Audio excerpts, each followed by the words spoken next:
qui a révolutionné le monde de l'informatique, le cofondateur d'Apple, Steve Jobs, est décédé à l'âge de 56 ans. Il était considéré comme le cerveau de cette compagnie qui a lancé des produits aussi populaires que le iPod et le iPhone et bien avant l'ordinateur Macintosh. Bien justement, on va en parler avec Christian Gingras, qui est un des membres fondateurs du Club Mac à Québec. Bonsoir, M. Gingras. Oui, bonsoir. Bon, comment vous avez réagi en apprenant la nouvelle? Comme bien des gens, j'ai l'impression que vous saviez malheureusement que c'était inévitable. M. Jobs était gravement malade. Oui, c'est certain. On s'attendait à la nouvelle depuis quelques mois. Ça frappe quand même. Comment j'ai réagi moi-même, c'est j'ai revu des grands moments de tout ce qu'il a créé chez Apple et ailleurs. Là, moi-même, je suis un grand consommateur de produits Apple, donc j'ai pu revoir un peu toutes les 25 dernières années là, dans tous les produits que j'ai consommés. Ça a été quoi votre premier produit à Apple? Racontez-nous un peu comment vous êtes familiarisé avec les créations de Steve Jobs pour la première fois. Moi, tout a commencé en 84 à la sortie du premier Macintosh. À l'époque, on ne l'appelait pas Mac, on l'appelait Macintosh. Le premier mois d'existence de cette machine-là, ça a été un coup de cœur, puis ça s'est jamais arrêté. On a contribué à faire grandir le Club Macintosh à Québec. Un grand club qui a réuni jusqu'à 2600 membres à un moment donné. Donc, ça a été une grande partie de ma vie là, dans les années 90 surtout. Oui. Vous êtes un passionné, évidemment, vous êtes un connaisseur, mais c'est vrai quand on dit que Jobs a su amener l'informatique aux citoyens ordinaires, à faire un rapprochement, une connexion, si on veut. Oui, c'est certain. Il n'a pas nécessairement inventé les technologies qu'il a popularisées avec les produits Apple. Par contre, il a été le grand champion, comme vous l'avez dit, de la démocratisation de ces produits-là. Et c'est sa grande force. Moi, ce que je vais me souvenir le plus aussi quand je vais penser à Steve Jobs, c'est la fameuse campagne Think Different. Penser différemment, et c'est vraiment ce qu'il a fait tout au long de sa vie. Avez-vous eu l'occasion de le rencontrer un jour?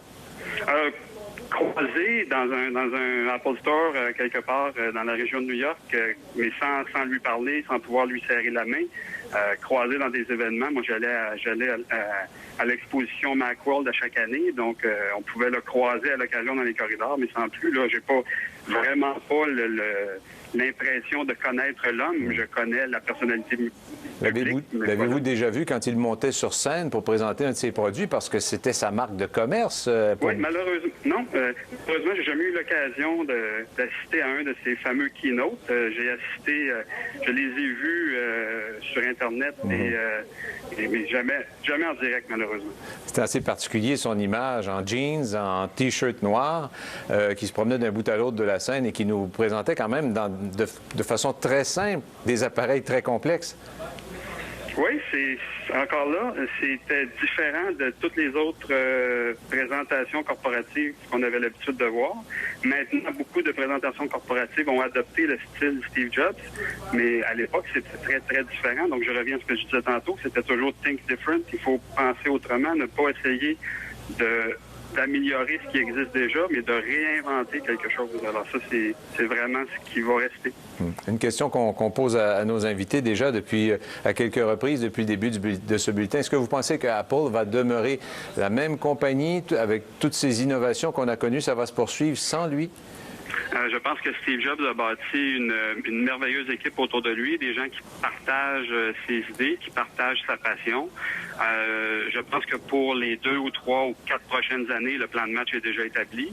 Je suis pas convaincu, par contre, qu'à long terme, même si l'équipe qui est en place est merveilleuse, les idées venaient de la tête de Steve Jobs, la vision d'avenir, où on va être dans 10 ans, c'est lui qui avait ça, et je suis pas convaincu que les personnes en place ont la même tête que lui. Des hommes comme Steve Jobs, dans ce milieu-là, il n'y en a pas des milliers, là, on n'en voit pas beaucoup. Ça court pas les rues. Monsieur Gingras, merci beaucoup de nous avoir parlé.